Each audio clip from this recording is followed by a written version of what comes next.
Elias committed a great sin years ago, a betrayal that cost him his job, his reputation, and his peace. He confessed it, repented, and rebuilt his life in faith.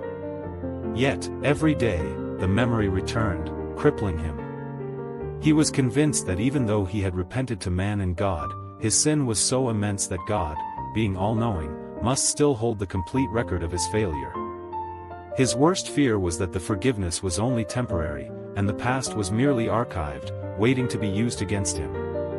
Elias started seeing his sin as a massive, unforgivable debt held by a divine banker. He tried to pay it off with excessive service and self-punishment. He believed that forgiveness was not about erasure, but about God simply choosing not to foreclose yet. The thought was a constant torture. What if, in a moment of his next failure, God pulled up the file on his worst sin and cast him out?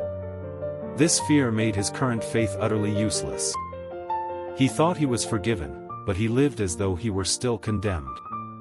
In a moment of deep prayer, Elias was shown a vision, a final courtroom.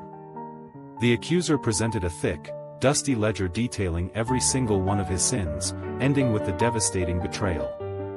As the accuser pointed a trembling finger at the record, a figure representing Christ stepped forward. Without saying a word, he took the massive ledger, and instead of tearing out the pages, he placed it on a table.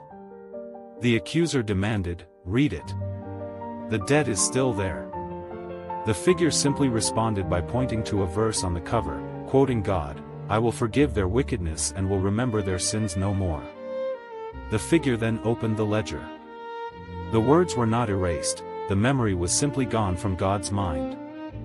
The debt was not paused, it was legally, eternally forgotten.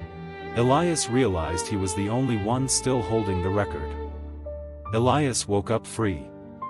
He understood that when God forgives, he does not just choose not to punish, he chooses not to remember. May the story of Elias remind you that if your sins are confessed, you are the only one holding the damning file. Stop living in the memory of a past that God Himself has chosen to forget.